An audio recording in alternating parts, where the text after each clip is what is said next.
حضرت مومنین السلام علیکم ورحمۃ اللہ وبرکاتہ۔ اس وقت ہم موجود ہیں امام باڑہ حسینیہ غفران ماب میں، اور جس مرکز کے پاس میں کھڑا ہوں دنیا شیعت میں محتاج تعارف نہیں ہے، میری مراد ہیں علامہ سید حامد حسین موسوی تابہ-سرا صاحب اباقات الانوار۔ آپ کی ولادت ہے 5 محرم الحرام 1240 ہجری، اور آپ کی تاریخ وفات ہے 18 صفر المظفر 1305 ہجری، جیسا کہ مجھے یہاں پر نظر آ رہا ہے۔ البقی آرگنائزیشن اور بقی ٹی وی گراف ایجنسی کی یہ کوشش رہی کہ ان علماء اکرام کی تاریخ کے حوالے سے گفتگو کی جائے، ان کے بارے میں کچھ جانکاریاں حاصل کی جائیں اپنے یوتھ کے لیے، تاکہ ان کو معلوم ہو کہ ہمارے ہندوستان سے کیسے کیسے علماء اکرام رہے جنہوں نے شیعت کے حوالے سے بڑی خدمت انجام دی ہے۔ آپ کے حوالے سے ہم بات کریں گے آیت اللہ سید منتظر مہندی صاحب کے ہمراہ، اور جانیں گے کہ آپ کی شخصیت نے کون کون سے کارنامے انجام دیے ہیں۔ تو چلیے شروع کرتے ہیں علامہ سید حامد حسین موسوی تابہ-سرا کے حوالے سے سید منتظر مہندی صاحب کے ہمراہ گفتگو۔ اعوذ باللہ من الشیطان الرجیم، بسم اللہ الرحمن الرحیم، وبہ نستعین وہو المعین، الحمد للہ رب العالمین، وصلی اللہ علی محمد وآلہ الطاہرین، اللہم صلی اللہ علیہ ولعنۃ اللہ علی اعدائہم اجمعین۔ بسم اللہ الرحمن الرحیم، یرفع اللہ الذین آمنوا منکم والذین اوتوا العلم درجات۔ یہ میں نے آیت تبرکاً پڑھ دی جی، کہ علم کا تذکرہ اور اللہ کے کلام سے شروع ہو۔ بے شک۔ تو آپ کا سوال جو ہے کہ ہمارے ہندوستان کے علماء جی جو کہ واقعاً بزرگ ہستیاں اس دنیا سے گزر گئیں، لیکن ان کی خدمات قیامت تک جاری رہیں گی۔ بے شک۔ ان میں سے آپ نے بہت اچھا نام لیا، بلکہ سر فہرست یہی نام لینا چاہیے۔ جزاک اللہ۔ وہ حضرت آیت اللہ علامہ میر حامد حسین صاحب قبلہ علی اللہ مقامہ، کنتوری، لکھنوی، نیشاپوری، سبھی کچھ لکھا جاتا ہے ان کے ساتھ۔ تو ان کی ذات گرامی کو جو آپ نے عنوان قرار دیا اور پوچھ رہے ہیں، جی تو ہماری معلومات ظاہر ہے کہ ہم ان کے عہد کے آدمی تو نہیں، لیکن جو اپنے بزرگوں سے، اساتذہ سے اور زبان زدِ عام و خاص اور مختلف ڈاکومنٹریز جو آج کل چل رہی ہیں لوگ دیکھتے ہوں گے، بے شک۔ لیکن ہم زیادہ تر جو اپنے بزرگوں سے سنے جی جی اور مورد اعتماد جن کو جانتے تھے، وہی ہمارے دل و دماغ میں ہے۔ بے شک۔ تو علامہ میر حامد حسین صاحب اللہ مقامہ، تقریباً میرا اپنا ذاتی خیال ہے، اس وقت ذہن میں نہیں ہے، کہ 1250 ہجری یا اسی کے آس پاس آپ کی ولادت ہے، اور آپ کی وفات 1306 ہجری میں ہے، تو اس کے آس پاس ہے۔ تو اس طرح سے تقریباً 56 57 سال 58 سال آپ کی عمر بنتی ہے، تقریباً 60 بھی پورے نہیں ہوئے۔ کم عمری میں آپ کا کم عمری میں انتقال ہوا، لیکن ان کی ذہانت اور ان کی فطانت اور اس کے لیے تعریف کرنا، یہ تو جو مثل ہے وہ بالکل صادق اترتی ہے کہ سورج کو دیا دکھانے والی بات ہو جائے گی، آفتاب کو چراغ دکھانے والی بات ہو جائے گی۔ تو بالکل ویسا ہی ہے۔ کیوں؟ اس لیے کہ ان کی تحریریں، ان کی کتابیں جو ہیں وہ آفتاب کی طرح روشن ہیں۔ تو اب وہ ہم جیسے لوگ کیا اس کو وہ کر سکتے ہیں؟ بس یہ کہ جو بزرگ واقعاً عدیم النظیر، یعنی جن کی نظیر و مثال دنیا میں نہیں ہے، انہی کے جیسے بعض لوگوں نے جو ان کی تعریف کی ہے، کہ تو وہ زیادہ قابل اعتبار ہے، اور ہم لوگ تو ایسے ہی ہیں۔ تو عرض خدمت یہ ہے کہ میں نے بتایا کہ ان کی بچپنے کا ظاہر ہے کہ ان کے والد محترم وہ بھی گویا آج کی اصطلاحوں میں آیت اللہ تھے، مجتہد تھے، مفتی کے نام سے مشہور تھے، مفتی قلی صاحب، وہ بھی عالم تھے، اور ان کی کتابیں بھی ہیں۔ ان کی معروف زمانہ کتاب جو ہے تشہید المطاعن ہے، یعنی اہل بیت کے دشمنوں کی جو قدح ہے اس پر انہوں نے کام کیا، اور 5-6-7 جلدوں میں کتاب تھی، اس پر میر حامد حسین صاحب نے تعلیقہ لگایا ہے، حاشیے لکھے ہیں، اور اس کی ترتیب وہ سب چیزیں انہوں نے اصلاح اپنے حساب سے سمجھیے کہ کیا، یعنی تاکہ پرنٹ ہو تو لوگوں کے سامنے صاف ستھرا کتابی شکل بہترین پہنچ سکے، جی اچھے طریقے سے پیش ہو سکے۔ بے شک یہ ایک کام تھا ان کا۔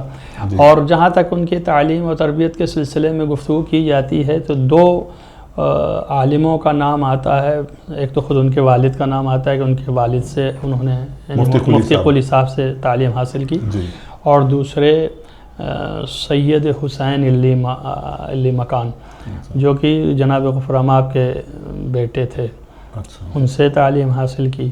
بعض لوگوں نے یہ بتایا کہ جناب مفتی محمد عباس صاحب سے بھی تعلیم حاصل کی انہوں نے کچھ، اور اجازت دینے میں تو اس میں کوئی شک نہیں ہے کہ مفتی محمد عباس صاحب نے بھی اجازت دیا ان کو، اجازت اجتہاد۔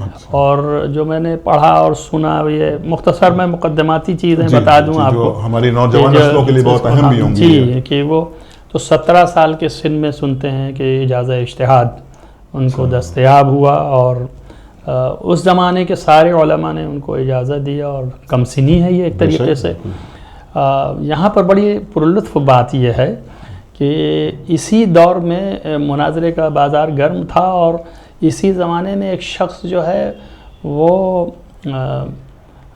مولا امیر المومنین کے شان میں گستاخیاں کی، اور اس نے ایک کتاب لکھی، اور وہ اگر میں بھول نہیں رہا ہوں تو اس آدمی کا شاید نام ملا علی حیدر تھا یا کچھ اس طرح تھا، فیض آباد کا تھا، کہاں کا تھا، غیروں میں سے تھا، اور اس نے کتاب لکھی تھی منتہی الکلام، منتہی الکلام، اور مولا کے اس میں اس نے کتاب کے شروع میں لکھا کہ ایسی کتاب لکھ رہا ہوں کہ شیعوں کے امام زمانہ اگر آ جائیں پردے غیب سے تو اس کا جواب نہ دے پائیں۔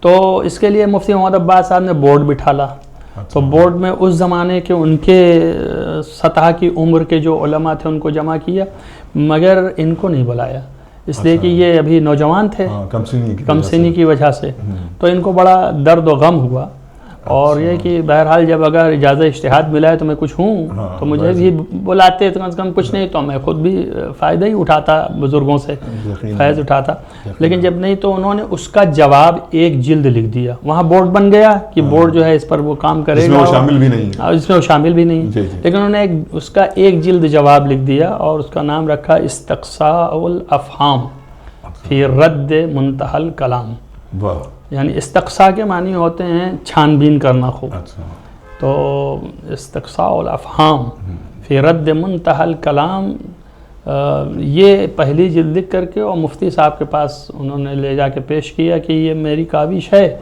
اگر کسی قابل ہو تو اسے چھاپایا جائے، یعنی اسے پرنٹ کیا جائے، طبع کیا جائے، اور زیور طبع سے اسے جو ہے آراستہ کیا جائے اور لوگوں تک پہنچایا جائے۔ مفتی صاحب نے اس کو دیکھا تو حیرت زدہ ہوئے، اور انہوں نے بورڈ کو منحل کر دیا، اور انہوں نے کہا کہ اگر اس کے بعد کچھ اور نہ لکھا جائے تو یہی ایک جلد کافی ہے، چاہے جائے کہ اس کا مکمل جواب، پھر انہوں نے مکمل جواب لکھا ہے جو 10-12 جلدوں میں ہے، اور اس زمانے کے حساب سے، اور یہ ایک بڑا کارنامہ تھا، یعنی شاہ کارنامہ سمجھیے، یہ امام علیہ السلام میں پورا جہاد ہے جوانی۔ دیکھیے یہاں پر حدیث ہے، رسول اللہ کی بھی حدیث ہے، اور مولا کائنات کی خود یہ حدیث ہے، متعدد حدیثیں ہیں کہ حضرت نے فرمایا ہے کہ رسول اللہ سے کہ اس مضمون کی کہ جو حضرت علیہ السلام سے محبت کرتا ہو اور پھر آپ کے فضائل وغیرہ کا ذکر کرتا ہو، تو زبان سے بھی ان کی مدد کرتا ہو، اور دل سے بھی ان کی مدد کرتا ہو، اور اپنے ید اور ہاتھ سے بھی مدد کرتا ہو، بے شک، تو یقیناً وہ کامل الایمان ہے۔ تو یہ بھی حدیث کافی حد تک منطبق ہو رہی ہے، اور یہ انہی کی لکھی ہوئی حدیث ہے۔ تو خیر بہرحال کہنے کا مطلب یہ کہ یہ ابتدائی زندگی کی کارنامے ہیں، جس میں 17 سال کی غالباً عمر ہے تقریباً یہ بزرگوں نے بتایا۔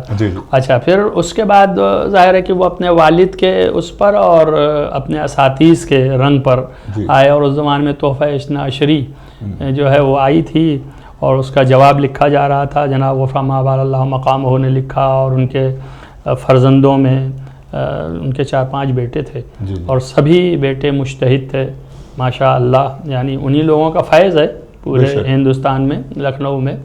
تو گویا تو وہ انہی سے سیکھا انہوں نے. میرن صاحب کے نام سے بھی مشہور تھے, سید حسین علی مکان. تو ان سے انہوں نے تعلیمات کی. انہوں نے لکھا بھی ہے, ناصر ملت مرحوم نے تذکرہ کیا ہے, جو میں نے عرض کیا کہ آیت اللہ العظمیٰ ہمارے استاد بھی تھے, اور ہمارے سر پر امامہ بھی انہی نے رکھا ہے, حضرت آیت اللہ العظمیٰ آغا مراشی نجفی علی اللہ مقام ہونے. تو انہوں نے اجازہ دیا تھا, ناصر ملت مرحوم نے ان کو اجازہ اجتہاد اور روایت. تو وہاں پر انہوں نے تذکرہ کیا ہے کہ میں یہ اجازہ کس کے بہاف پر دے رہا ہوں, یعنی مجھے کس نے اجازہ دیا ہے. تو انہوں نے لکھا کہ مجھے اجازہ جو ہے میرے والد نے دیا, اور میرے استاد مفتی محمد عباس صاحب نے دیا, اور ان دونوں کو اجازہ سید حسین علی مکان نے دیا, جو کہ غفران مآب علیہ رحمہ کے بیٹے تھے. وہ فقیہ تھے اپنے زمانے کے بہت بڑے, اور ان کے شاگرد تھے. یہ تو آپ کی زندگی یوں گزری. پھر اس کے بعد وہ ابقات کے نام سے کتاب جو آپ نے لکھی, تو وہ مشہور زمانہ ہے, اور اسی ایک کتاب کو لوگ دیکھنے کے بعد جو ہے پورا نام شاید ابقات الانوار. ابقات الانوار ہے. میں تھوڑا سا یہاں پر صرف اپنے نوجوانوں کے لیے جاننا چاہوں گا کہ اس علماء کے درمیان یہ کتاب تو بہت زیادہ مقبول ہے, لیکن اس کی مقبولیت کی وجہ کیا ہے؟ مطلب اس میں کس طرح کا مواد ہے؟ ہمارے نوجوانوں کو بھی اس بارے میں پتہ ہونا چاہیے. ایسا ہے کہ تحفہ اثنا عشری جو ہے, یہ تحفے کے نام سے شاہ عبدالعزیز محدث دہلوی کے جو ہے وہ انہوں نے, اصل میں کہا یہ جاتا ہے کہ کوئی ایک ملا کابلی تھے جو انہوں نے کتاب لکھی تھی, وہ ناصبی تھے اور افغانستان کے تھے. عربی میں انہوں نے کتاب لکھی تھی, اور اہل بیت اطہار اور مولا کائنات امیر المومنین علیہ السلام کی اہانت کی. اور وہ مستند ترین حدیثیں, جو 12 حدیثیں اس نے چوائس کی, اور سب کا انکار کر دیا, جس میں حدیث نور ہے, حدیث ولایت ہے, حدیث غدیر ہے, اور حدیث طیر ہے, اور اس طرح سے 12 حدیثیں. حدیث حضرت یہ تحفہ اثنا عشری میں ہاں رد کی ہیں. حدیث منزلت جو کہلاتی ہے, یعنی پیغمبر نے فرمایا تھا کہ علی آپ کی جو ہے وہ نسبت ہم سے اس طرح سے ہے جو منزلت حضرت ہارون کی حضرت موسیٰ سے تھی. تو یہ ساری حدیثوں, تو اس سب کا جواب جو ہے, جو علامہ میر حامد حسین صاحب نے جواب دیا ہے, ان سے پہلے بتایا میں نے کہ مرحوم غفران مآب اللہ مقامہ نے لکھا, اور بھی دیگر علماء نے لکھا جو اس زمانے کے تھے, شہید رابع وغیرہ اور سب نے. لیکن میر حامد حسین صاحب کا ایک نیا طرز تھا, اور نیا طریقہ, اور نیا سبق تھا, کہ جس سبق میں اس نے شاہ محدث دہلوی نے فارسی میں ترجمہ کر کے اس کتاب کو اور خلاصہ کر کے پیش کیا تھا. تو اس کے زبان میں, جیسے اس کی زبان تھی ویسے ہی انہوں نے یہاں زبان اختیار کی. اور لہجے کا بھی مقابلہ تھا, لہجے کا مقابلہ تھا, ادب کا مقابلہ تھا, کہ جو ادبیات وہاں پہ کار فرما تھے اس سے زیادہ بلیغ و بہتر ادبیات کو جواب نہ لا سکیں ادبیات کا. اور یہ انہوں نے 4 حدیثوں کا جواب لکھا, جو کہ 8 جلدوں میں آیا, اور اسی طریقے سے 4 حدیثوں کا جواب تقریباً 7 جلدوں میں 8 جلدوں میں ان کے فرزند ارجمند آیت اللہ العظمیٰ علامہ ناصر حسین صاحب قبلہ اعلی اللہ مقامہ, جو کہ اپنے زمانے میں مرجع بھی تھے, یعنی ان کی مرجعیت کے لیے ان کے والد نے خود بھی تائید کی. مرحوم ہو رہے تھے تو کسی نے پوچھا کہ آپ نے قوم کے لیے کیا چھوڑا ہے, تو انہوں نے فرمایا کہ میں نے اپنے قوم کے لیے ابقات الانوار چھوڑا ہے, اور اپنا جانشین ناصر ملت کو جی یہ ناصر ملت صاحب بہت عظیم شخصیت تھے. ظاہر ہے کہ جب وقت آئے گا تو ان کا بھی بیان ہوگا, تو وہ ظاہر ان کے لیے ہمارے ایک استاد کہتے تھے کہ وہ بہار کے حافظ تھے, یعنی بہار الانوار جو 110 جلدوں میں ہے, اگر وہ کہہ دیں اگر وہ کہہ دیں کہ کسی روایت سے متعلق یہ روایت بہار میں نہیں ہے, تو پھر آپ ڈھونڈتے رہیے, زندگی بھر نہیں ملے گی. اتنے بلا کے حافظہ تھا ان کا. تو خیر سرکار حامد حسین صاحب قبلہ اللہ مقام ہو کہ علمی جو شہرت اور ڈنکا ہے، مختصر لفظوں میں 2 مورد میں بیان کر دوں. ایک تو مرزا شیرازی علی اللہ مقام ہو، جو کہ تمباکو کا فتویٰ دیے تھے اور نجف میں تھے، اور پھر اس کے بعد سامرہ میں انہوں نے، ان کی جب مرجعیت آئی تھی سامرہ میں تھے وہ. تو مرزا شیرازی اپنے زمانے کی یگانہ عالم تھے. انہوں نے جب پہلی مرتبہ ابقات دیکھا تو انہوں نے خود حیرت میں آ کے کہا کہ کیا میرے زمانے میں بھی اس طرح کے عالم ابھی موجود ہیں؟ اللہ اکبر. یعنی ابقات الانوار جو عالم دورہ تھا وہ ابقات الانوار کو دیکھ کر کے یہ کہا، اور یہ بات ایران اور عراق کے علماء کی زبان پر ہے، یہ میں نہیں کہہ رہا ہوں. یہ آپ اگر ڈھونڈیں گے تو شاید ہو سکتا ہے کہ ہم تو علماء سے سنے ہیں، لیکن یہ کہ ہو سکتا ہے کہ کہیں میڈیا پر بھی ہو تو بعید نہیں. تو ایک تو یہ مورد. دوسرا مورد میں آپ بتاتا ہوں، میں میرے استاد حضرت آیت اللہ العظمہ آوائے وحید خراسانی مدظل اللہ علیہ خدا ان کے سائے کو محفوظ رکھے ہم سب کے لیے. میں تقریباً 28 برس میں درس خارج میں رہا ان کے ہاں، اور وہ عظیم شخصیت ہیں کہ بہرحال عالم دورہ تھے اور دنیا ان سے آشنا ہے. اور وہ یہ سمجھ لیجئے کہ کسی کی تائید میں آ جائیں تو پھر اب کسی کو کلام نہیں ہو سکتا کہ یہ عالم ہے کہ نہیں. میں ان لفظوں کو نہیں استعمال کرنا چاہتا، لیکن یہ حقیقت ہے کہ وہ اپنے درس میں یہ کہہ رہے تھے کہ اگر دنیا میں آیت اللہ کا لقب آیت اللہ علی الاطلاق، یعنی تو یہ لقب صرف موضوع ہے میر حامد حسین صاحب کا. تو اس کے علاوہ اس زمانے کی پرانی کتابیں، جس طرح سے آپ نے نام سنا ہے عالم دورہ محسن الحکیم صاحب کا، اسی طرح سے ایک اور عالم تھے محسن الحکیم صاحب کی طرح سے امین الاسلام عراق میں موجود تھے. ان کی کتاب ہے جس میں ذکر ہے تمام علماء کا، آیان الرجال، آیان الشیعہ کے نام سے کتاب ہے. انہوں نے اس میں لکھا، اور اسی طریقے سے ریحانۃ الادب کر کے ایک کتاب ہے، اس میں لکھا گیا. یہ سب وہاں کی کتابیں ہیں عراقی جس میں عربی زبان میں ان دونوں کا باپ بیٹے کا دونوں کا تذکرہ ہے، سرکار حامد حسین صاحب، سرکار ناصر حسین صاحب کا، کہ یہ اپنے زمانے کے اتنے بڑے علماء میں سے تھے اور مراجع ہند کے مراجع میں سے تھے. اور ان لوگوں کے حافظے کے بارے میں لکھا ہے کہ ان کا حافظہ اتنا بلند تھا اور اتنا مضبوط و محکم تھا کہ یہ اگر سوال کریں تو صفحہ سطر کی طرف اشارہ کرتے تھے. اور یہ ایسے ادیب بھی تھے کہ غیر قومیں ادب میں ان کی طرف رجوع کرتی تھی. اور ان لوگوں نے بڑی تعریفیں لکھی ہیں جو ہمارے ہندوستان کے علماء شاید جانتے بھی نہ ہوں. اس کتاب کی تو میں نے تو مختصر، چونکہ آپ کا برنامہ اور آپ کا پروگرام مختصر ہے اس لیے میں مختصر کر کے بول رہا ہوں. بڑی بڑی عبارتیں ہیں، بہت وہ ہیں کہ گویا بیان کیا گیا ہے اس طرح سے. تو یہ ان کی علمی ابوت تھی.